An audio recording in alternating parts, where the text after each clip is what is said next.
Olá pessoal, conforme prometemos a você no programa passado, estamos gravando aqui da sede da Emater Rio Grande do Sul. Inês Argenta vai trazer informações para nós sobre a parte social, vai falar de coisas bem legais que a Emater anda fazendo e extremamente importantes para a valorização dessa cultura tão importante para a nossa saúde.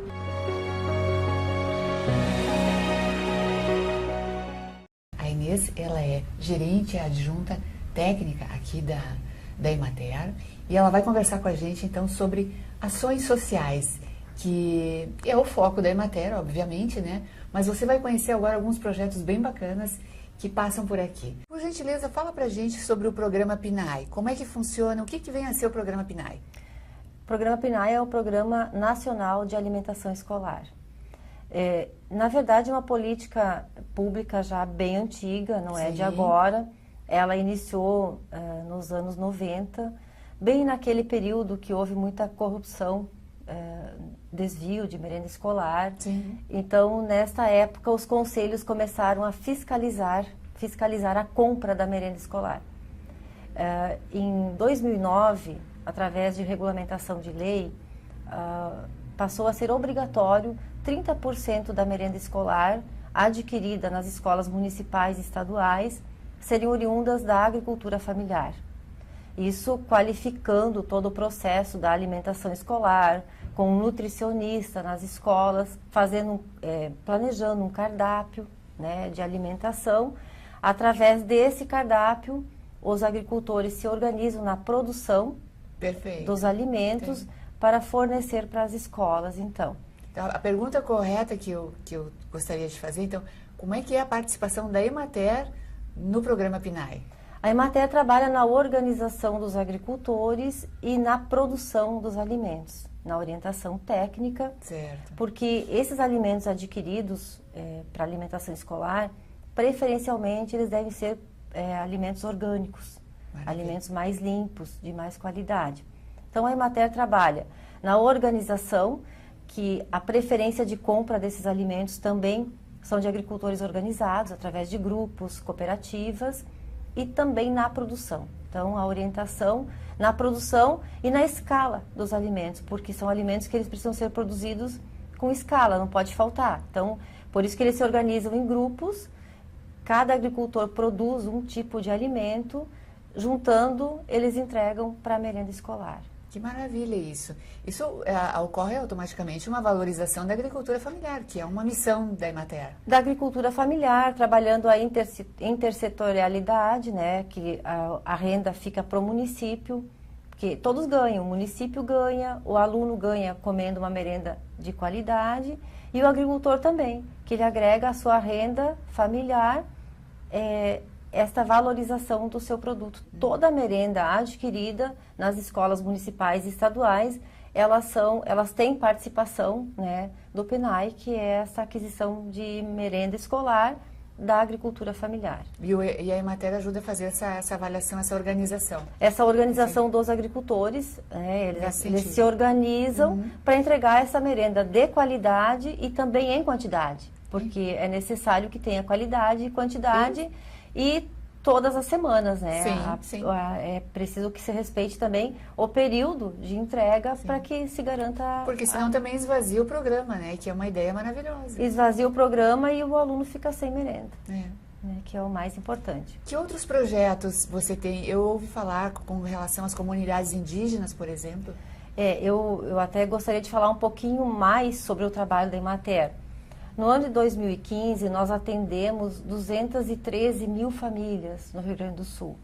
Entre elas, quilombolas, indígenas, assentados, pescadores, né, e ribeirinhos. Então, esse público é o nosso público preferencial. Certo. Considerando a agricultura familiar, pecuarista familiar. Então, nós temos projetos sociais desenvolvidas nas comunidades indígenas, quilombolas, nos assentamentos. Todo este trabalho com esses públicos, digamos, os nossos públicos preferenciais e outros públicos que nós atendemos, eles partem sempre de um diagnóstico, de um estudo de situação. Os nossos colegas, eles fazem um levantamento das necessidades de cada comunidade, a partir daí orientando e levando políticas públicas, porque muitos dos nossos agricultores familiares e dos nossos públicos especiais, eles não têm nem o conhecimento do que eles podem acessar das políticas públicas. Então, Verdade. falta muito conhecimento e saber o que eles podem acessar. Então, a partir deste contato, deste conhecimento, das visitas, dos encontros, das reuniões, surgem as demandas, as necessidades, e então os nossos colegas, os nossos técnicos de campo, Certo. fazem o trabalho com estes públicos. E assim aquelas comunidades também ficam sabendo os seus direitos, né? Eu posso até te fazer uma colocação. Eu vejo aqui na cidade algumas famílias indígenas perdidas, né, em determinadas partes. Ali elas trazem seus cestos e tal. E a gente se pergunta se está havendo uma política de atendimento dessas comunidades lá na origem delas, né?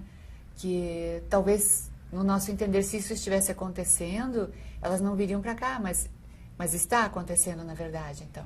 Está, e parte do princípio que o nosso trabalho sempre começa respeitando a cultura Certo. de cada público, porque tanto indígena, quilombola, pescadores, eles têm a sua cultura. Uhum. Por isso que nós temos também aqui no nosso quadro de profissionais antropólogo, que estuda e trabalha de acordo com a cultura de cada público. Isso então, é importante. se muitas vezes a gente vê o indígena aqui vendendo os seus artesanatos, parte do princípio que a cultura do índio vai com que ele busque o mercado para vender os seus produtos. Mas ele lá na sua aldeia, ele está sendo assistido, ele está, pelo menos, sendo orientado para buscar, né, essas políticas públicas que ele tem direito de acessar. Certo, que maravilha, fiquei muito feliz. Gosto de lembrar que nós da cidade, né, devemos muito aos agricultores. Com certeza. 3 vezes, no mínimo 3 vezes por dia, nós comemos o que o agricultor produz. Então, cabe a nós aqui também termos mais responsabilidade, né, e apoio também ao agricultor. Quando a gente fala em agricultura, nós incluímos indígenas, quilombolas, porque eles também eles fazem parte desse público, né, com etnias distintas, com culturas distintas, mas fazem parte desse público. Então, que cada cidadão da cidade aprenda também a respeitar isso, né, e que valorize a profissão de agricultor, que já é uma profissão sofrida, com mais dificuldades. É verdade. Né? E eu digo assim, e o nosso trabalho, a nossa luta hoje é para que a gente possa diminuir a penosidade do agricultor. Que ele tenha, né, esta profissão que é tão louvável e tão importante para todos, mas também com mais facilidade, né? Mais satisfação. Mais satisfação. Inês, foi um prazer, né, essa visita aqui. Nós hoje somos visita aqui na Emater e agradeço imensamente a oportunidade de nos receber aqui. Eu tenho certeza que você de casa ficou conhecendo muito mais a respeito da Emater e também está um pouquinho mais com vontade de se engajar, né, nesse tipo de conteúdo, nesse tipo de comportamento, porque a gente precisa muito da agricultura, né, nesse país, e precisamos valorizar o nosso agricultor.